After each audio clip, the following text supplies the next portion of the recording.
Let me make this painfully clear. If your manager cannot clearly explain your impact in 30 seconds inside a leadership meeting, you're not getting the next title. Not because you're bad, not because they don't like you, because you're invisible at that level that decides promotions. And promotions are decided in rooms you're not in. You're probably thinking, I'm the one fixing broken processes. I'm the one people message when things go wrong. You're staying late and you're the dependable one. And here's the frustrating part: you're actually performing at a higher level than those around you, but you're being evaluated at your current title. Why? Because your effort is most likely visible, but your impact's not. Leadership doesn't promote effort, they promote based on what leverage or proof that you provide them. They ask, if we give this person more scope or responsibility, will they move business outcomes in a positive direction? Will they be self sufficient? If your work sounds like tasks instead of outcomes, you're staying where you are. Here's the shift that changed everything for me. I stopped thinking like a high performing employee and I started operating like a decision maker 2 titles ahead of where I was at. Employees complete assignments. Leaders create clarity, alignment, and measurable impact. If your work lives in Jira or Slack and your own brain, it doesn't exist at the executive level. Executives think in risk, revenue, retention, efficiency, strategic positioning. If you aren't translating your work into one of those categories, you're speaking the wrong language. And when you speak the wrong language, you don't get promoted. This isn't BS. This is not just communicate more. It's 3 precise behaviors. 1, clarify the business outcomes before you start. Most people start with what needs to get done. Senior operators start with what business problems are we solving. Before every major initiative, force this clarity. What metric changes if we succeed? What metric gets worse if we fail? Who's the VP or above level who cares about this, and how does this tie into the quarterly, yearly revenue or KPI objectives? If you can't answer those, you are executing blindly, and blind execution just doesn't get promoted. You can use this high level sentence. This initiative is designed to improve this metric by addressing either this risk or opportunity. That one sentence can change how your boss sees you. And more often than not, you don't get a whole lot of FaceTime with your boss, so we got to make sure that we make an impression, not overly forced, but make an impression every time we see him with clear task objectives and where you're at in your work at that time.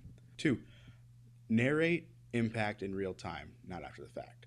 Most high performers wait until performance review season to summarize impact, but that's too late. You should be packaging and dropping little nuggets every single one-on-one, every opportunity you have to chat with your boss. Structure your updates like this: objective, action, business result, and forward risk / lever that you're pulling. Example: objective was to reduce onboarding friction. We redesigned the activation flow, and early data shows a 12% lift in completion rate. Next focus is retention at day 7. Something like that.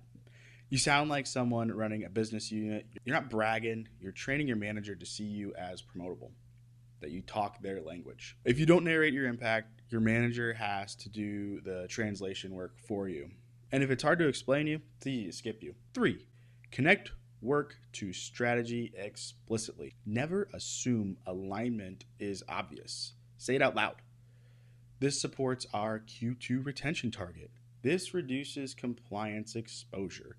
This accelerates enterprise readiness. Make your boss's job easier. Can't stress that enough. That's your number 1 goal, is to make your boss's job easier. It's the best way to get them to trust you. Because here's what happens in real life.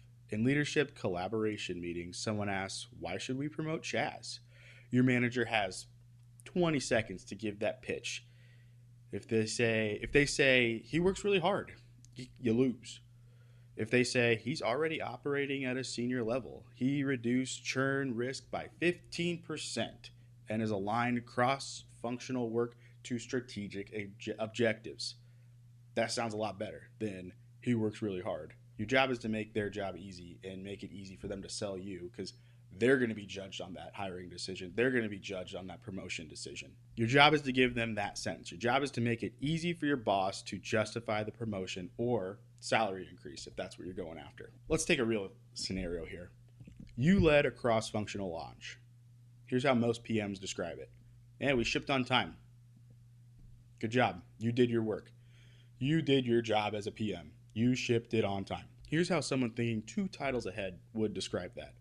We aligned product, engineering, and marketing around a unified launch plan, identified 3 major dependency risks early, mitigated them before escalation, and delivered 2 weeks ahead of schedule, accelerating projected Q3 revenue by $300,000, $400,000, whatever.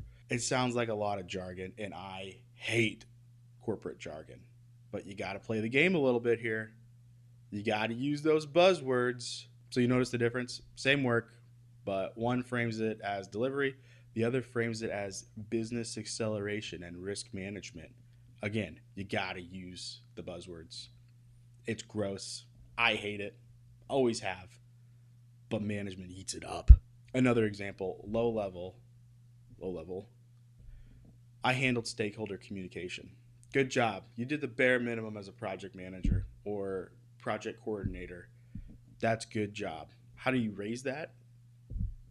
I reduce stakeholder friction by centralizing decision logs and creating weekly executive summaries, which cut approval cycle time in half. It's gross, but it works. It's just what it is. You gotta play the game. The biggest mistake high performers make, they believe merit is automatically recognized, and that's just what keeps you stuck. If you think, if I just keep producing, it'll speak for itself, but that's not reality. Work doesn't speak, people speak.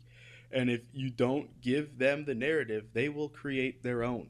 Or worse, they'll just forget about you. Like, oh, that's just Chaz. He just does his work. He stays quiet. Leaders manage perception ethically.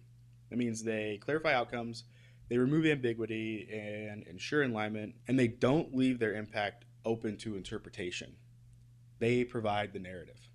If you're uncomfortable communicating impact, that discomfort is costing you money at the end of the day. Here's the identity shift or mindset shift. Stop being the reliable executor. Become a visible operator.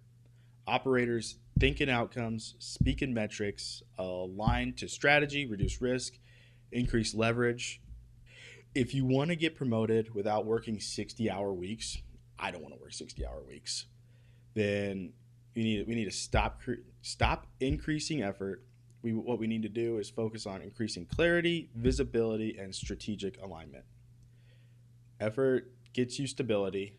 You stay under the radar, you do your job, you're probably going to be just fine. But visibility gets you more responsibility, and more responsibility gets you promoted. So if you want faster promotions without feeling overlooked, like, follow, and subscribe for direct, clear strategy.